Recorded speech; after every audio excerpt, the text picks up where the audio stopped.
Hello everybody and welcome back to the channel. Today I thought we would go through the event pack for the upcoming event of Under Eagles to Glory. Now there's two things that I wanted to go through here. The first one is quickly run through the scenarios. Now this will be more interesting if you're actually planning on coming to the event, or if you're just unsure about how to plan and run pickup game scenarios in general. And then the second part is I've actually compiled a starter of an FAQ and some house rule errata, and I'd be interested on getting your guys' feedback because there's some spicy changes in there, and I'd be interested to see if you think I've gone too far or maybe not far enough, or if there's things that I've glaring obvious that I've missed, or even not so glaringly obvious. Maybe it's your no one ever notices it, but you've noticed it, and it's your bête noire. Let me know about it, and then we can get it in the FAQ/house rules.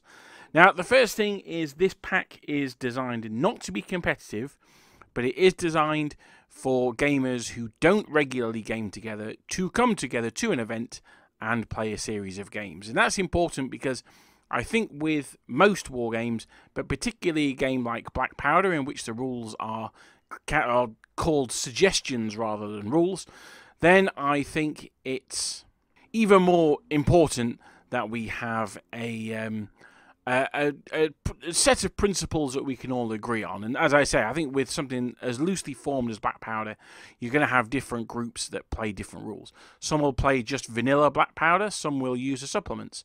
Some will use parts of the supplements, but not other parts of the supplements, or maybe even parts of one supplement when playing armies from a different supplement. So that's why I think it's important to get just a baseline that we can all operate on, and that we can so we know what to expect when coming into a game. Now, for me, I consider the suggestions in the supplements as to be new rules. I've said it before many times that I think Black Powder in of itself is pretty bland and uninteresting, but it's when you add the elements to it that it makes it into a Napoleonic game, or a 7 Years War game, or a Zulu war game, or whatever it is you're doing, whatever period you're doing of Black Powder, is when you start adding the supplemental rules that it really starts to get that flavour. And so for this event, we will be using the, at time of recording, most up-to-date supplement, and that is a Clash of Eagles. So the rules and suggestions that are in there are going to be the ones we're using. Now, the particular ones of note are the rules for forming square. Gone is the old roll anything other than a 1-1 or a 6-6. Now it's a command roll with all the pluses and minuses that entails, and it means that you're far, far more likely to fail to form square.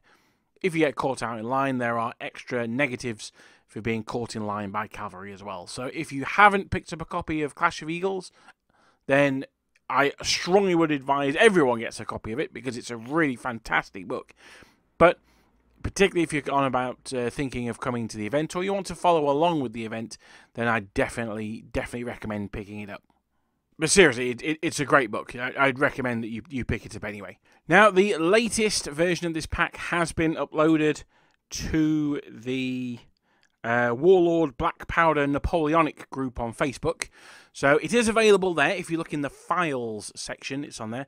I'm going to send it to the chaps at Boards and Swords as well. So there'll be a copy on their website, probably from tomorrow, but maybe check later on in the week.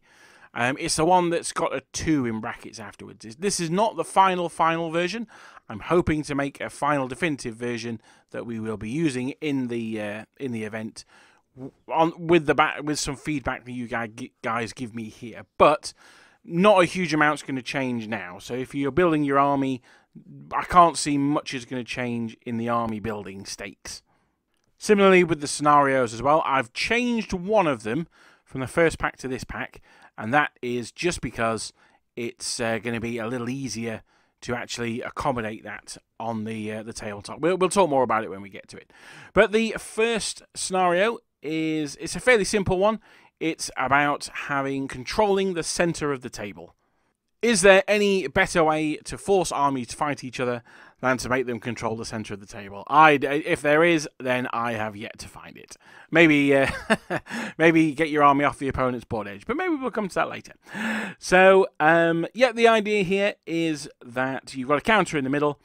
If you, at the end of the game, you count up the number of units with, the amount of stamina that is within 6 inches of that counter.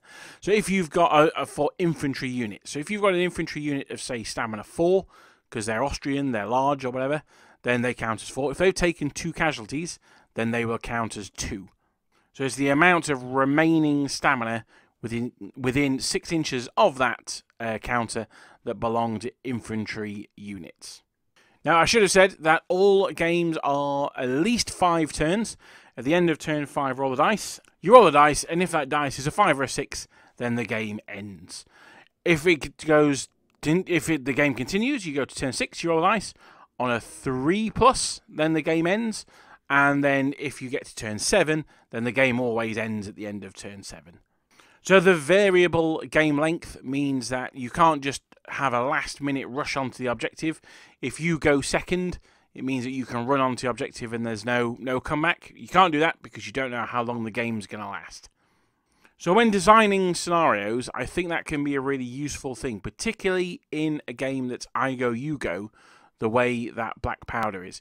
If you go second in a game like this, you have a massive advantage, particularly in something like Black Powder, where you don't start under the guns of the enemy. If you're playing 40k, if you go first, you have a huge advantage because you get to fire first, so you get to annihilate a third of the enemy army before they can do anything about it.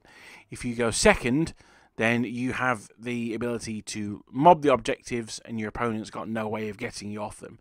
So that's why something like Black Powder, where the guy who goes first doesn't have the ability to destroy a third of the enemy's army on turn 1, in order to counteract the benefits of going second, then that's why we have the variable game length. It's something that I would recommend pretty much all games that work in this I go, you go system do. It can sometimes lead to anticlimactic results. You know, you're just about to get in, or the next combat's going to be absolutely vital, and then you're all in the game ends. Now, what you can always do then is you can always total up the victory points and then fight that combat anyway. But obviously, that the fought combat doesn't affect the result. It's just so you get to roll the dice and see what finally happens when the Imperial Guard charges the, I don't know, the Pavlovsky Grenadiers or whatever. Although, I think we could probably guess what's going to happen there. Now, this first scenario is called a free-for-all. That means there is no attacker and no defender. The second scenario, there is an attacker and a defender, and this is the get off your opponent's table edge board. Now, the attacker has to break through the defender's lines. The defender has to try and stop that from happening. The attacker will get victory points for moving their units off their opponent's table edge, depending on the speed of the unit. So artillery and infantry get you the most points, cavalry get you the least. The defender has to destroy those units, and they get points that are inverse to the getting them off the table. So if you get the attacker gets the least points for getting a light cavalry unit off the table because they're quite easy to get off the table. Because they're so easy to get off the table, the defender gets maximum points for destroying those units in the limited time that they have to destroy them. So that's why it's flipped that way. And I'm hoping that this is going to create some real tactical ideas of, refused flanks and things like this. The more I read about Napoleonic warfare, the more I see that there's, a defensive army and then the enemy is attacking them. I was reading about the Battle of Eckmühl today, and Tugendhausen, which was one of the battles before the Second Battle of Landshut. And, that was the French, in this case, were on a bridge, and the Austrians are attacking them. If we flip it around at the end of the campaign, then the French are attacking the Austrians at Wagram. So it's, there's often an attacker and a defender, and that's what we're doing with these scenarios. These are called prepared attack scenarios, these ones. These victory points are in addition to the overall general victory points for breaking enemy brigades and capturing the colours and things like that. I'll come on to capturing the colours in a bit. So there's plenty of victory points out there and up for grabs. It's just a question of where you are going to try and farm them from.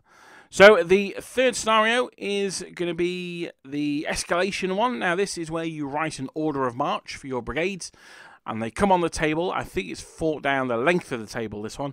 So there's going to be not quite so much manoeuvring, but this one's going to be all about the reserves, where you bring them in, and what you want to do with them. So this is going to be a slightly different challenge for the generals out there, I think.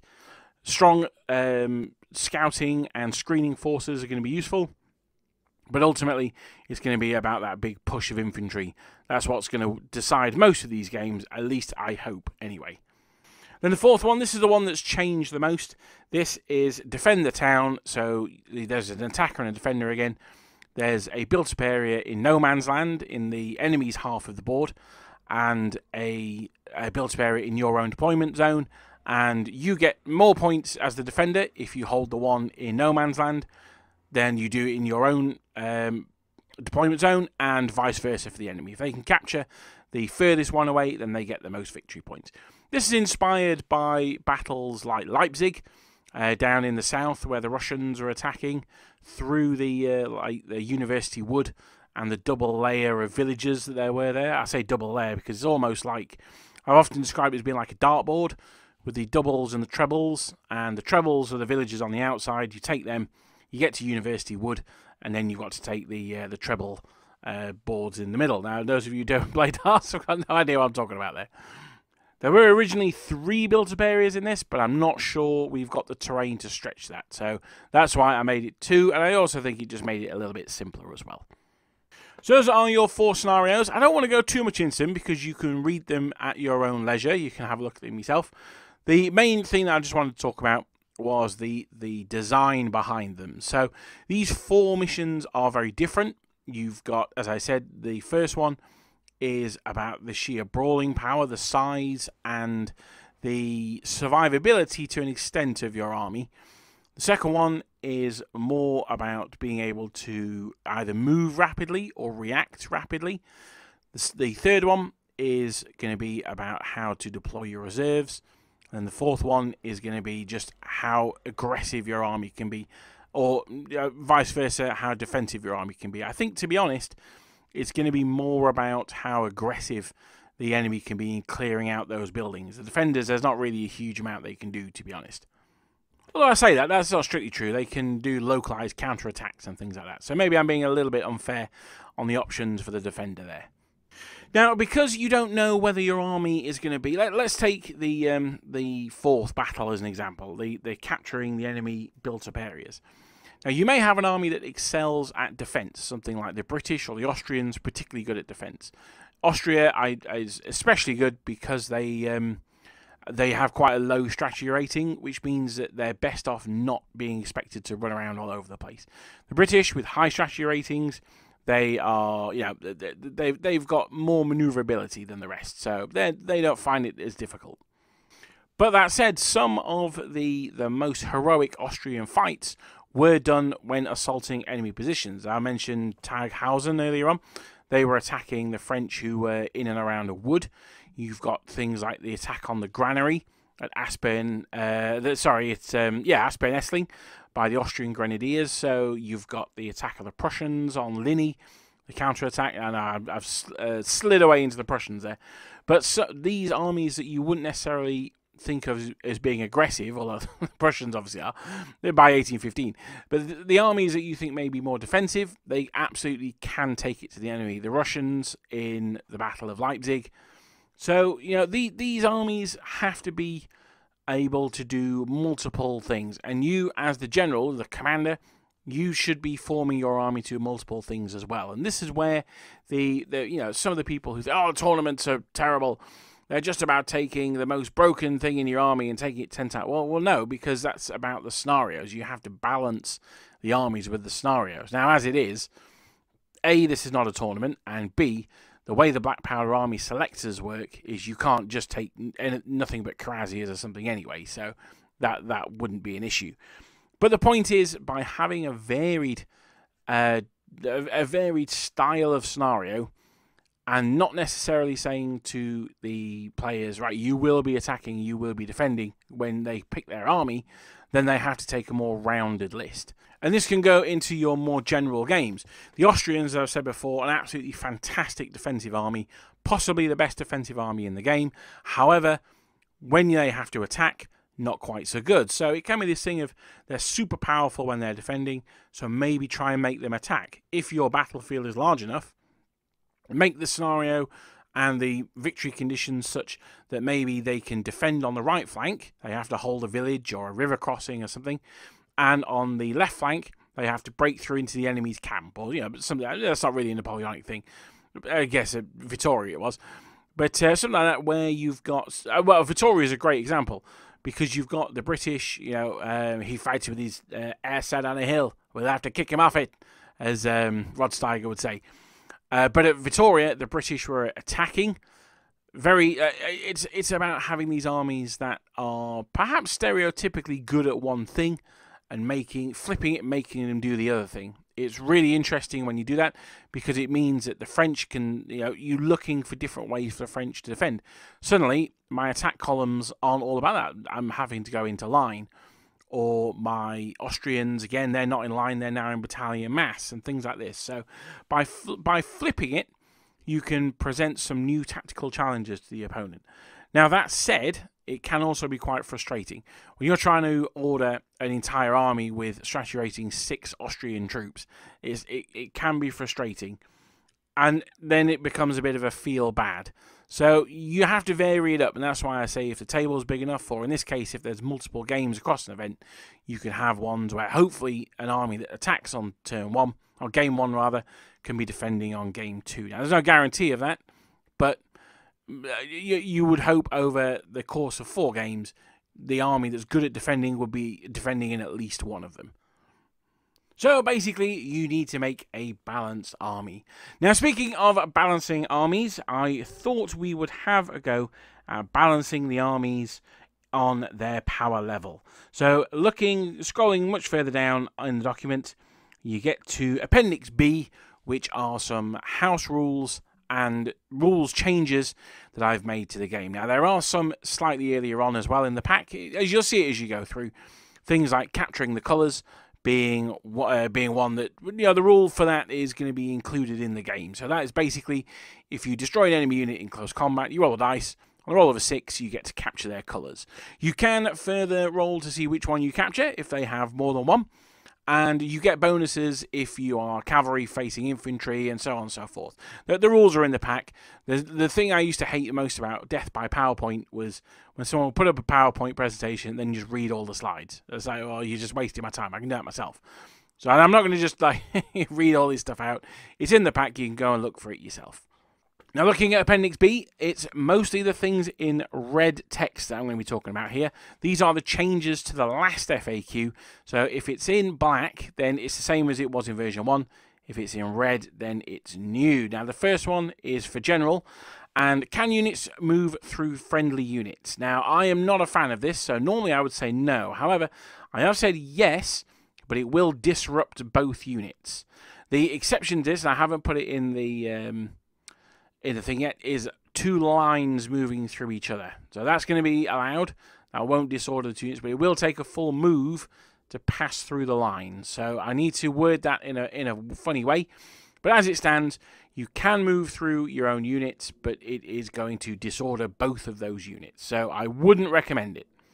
And I think this is a much better way of doing it rather than saying yes or no. Rules as they are, yeah, there's absolutely no problem. You can move through them, that's fine. I really don't like that. I think it takes away the whole maneuvering part of Napoleonic warfare, and that's a massive part of Napoleonic warfare. So for me, yeah, it's more difficult, but you can still do it. It's just going to mess you up. Now, of course, don't forget that your disorder comes off at the end of your turn anyway. So it's going to be a fairly minor issue. Most of the time, you're just going to be at -1 for shooting. And you're not going to be able to receive any more orders with that unit. Okay, so now we get to close combat. Now, this is one of the changes that they made in Albion Triumphant Volume 1. And I think it was bad. I think it's a terrible rule. And this is basically when you charge an enemy line with multiple units, how do you work out who makes contact with the enemy? Now, only one unit can contact the enemy, and we've kept that from the Albion Triumphant supplement. But you pick which unit is going to start fighting at the start of the combat phase. So this is after closing fire. So it means that if you charge with 2 units and the opponent managed to disrupt one of them, then you can choose the other one to go into combat, and the now disrupted one would be in a supporting role. It goes into a little bit more detail on the actual in the actual entry.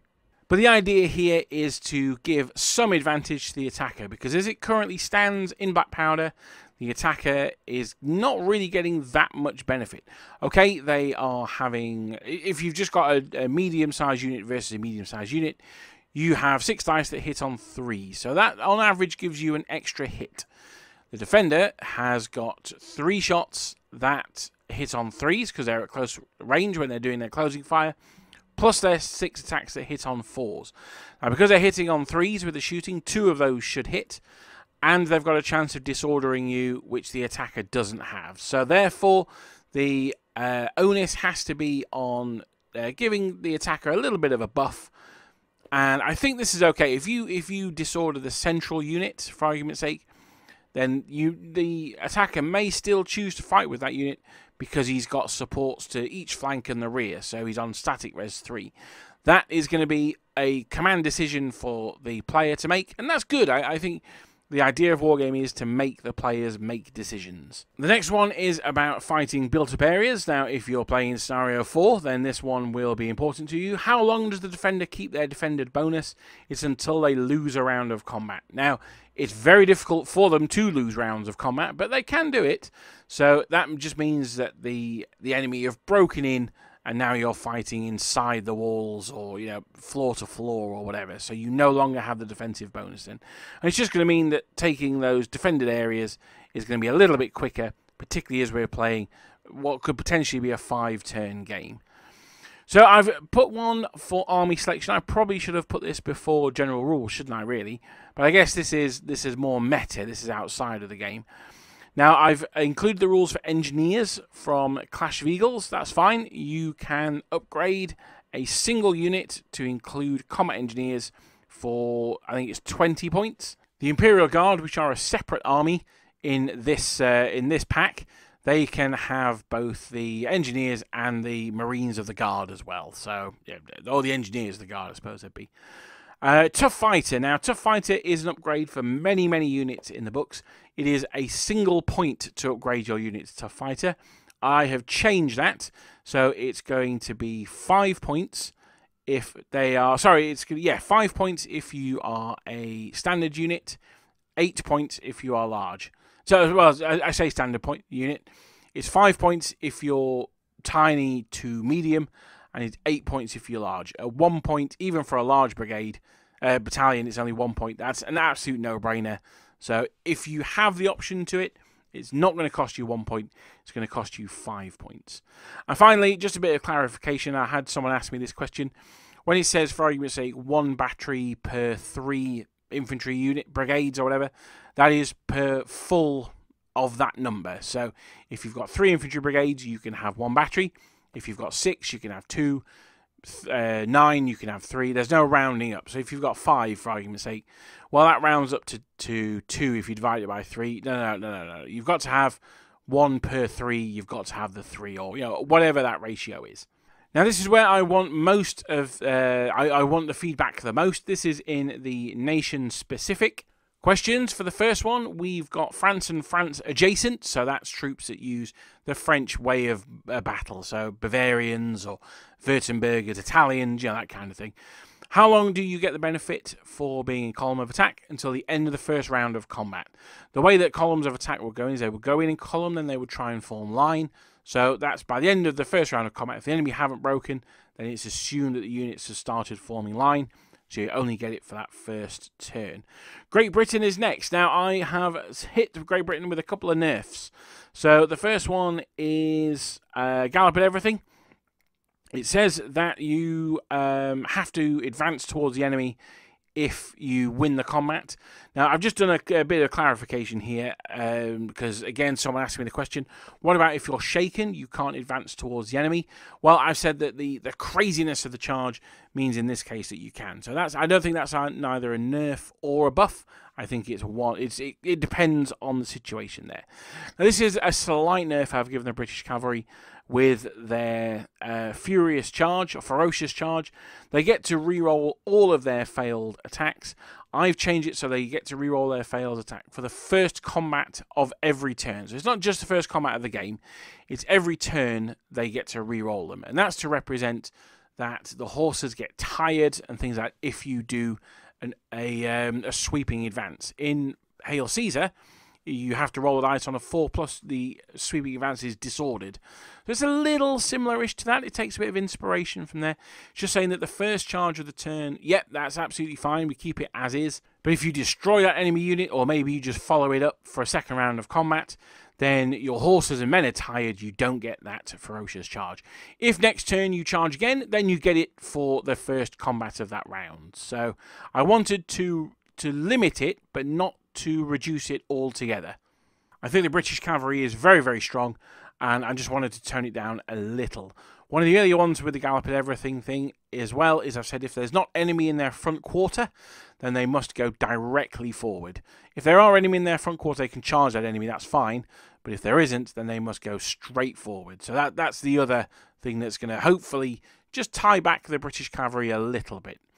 And then finally, we've got, in the minor nations, the army of Naples, hilariously, could remove unreliable and wavering for -9 points. So it was cheaper to have reliable, unwavering troops than it wasn't. So that's clearly just a typo, and I've changed that there. So that's it for my current FAQ and house rules. If there is anything that you would like to see added, please, please, please, please, please, please let me know in the comments down below. I'm hoping this is going to form the basis of a larger sort of FAQ document. So friends of mine over at Triple Crown Wargaming, they did a campaign pack for Warhammer, which eventually became the standard one that most events used. I hope that we can do the same thing here, because I hope that people can just pick up a pack and run a Napoleonic event. That's the dream, is that it just makes it easier for anyone who's maybe in America or here in the UK or Australia or somewhere, or Europe, to just turn around and say, let's run an event. Here's a pack that's ready to go. I remember going to the Warlord Open game a day, and Rick Priestley said, I don't think anyone can make a competitive pack for Black Powder. Now, as I keep saying, it's not competitive, but this is close. It's a cousin, shall we say, to a competitive pack. So there you go. I hope you've enjoyed my ramblings today. I've just wanted to go through some of the ideas that I've had for this pack. But the real reason I wanted to go through them, and I've said it a few times now, I'm going to say it again and then we'll end the video, is the reason I'm putting my thoughts on why I've done it out there is because I want you guys to get involved as well. I want you to pop down in the comments rules changes that you'd like to see, that you think units that are too strong, too weak, how you can add maybe an option here or there to make something either more historically accurate or just a little bit more usable on the tabletop. Either way, please let me know in the comments down below. If you're coming to Under Eagles to Glory, also let me know. I'm really looking forward to it now. It's getting closer and closer. I'm going to a bolt action event up in Stirling. I seem to have got most of my models painted for it. So he said touch wood. So hopefully I can concentrate more on the Napoleonics now. That's the next thing. I'm looking at my Württemberger general. He's looking back at me. He's saying, deploy me on the tabletop, Tim. I must have troops to command. So maybe he'll be getting some reinforcements painted up. But thank you very much for listening, and I hope to see some excellent comments down below, and I'll speak to you guys next time.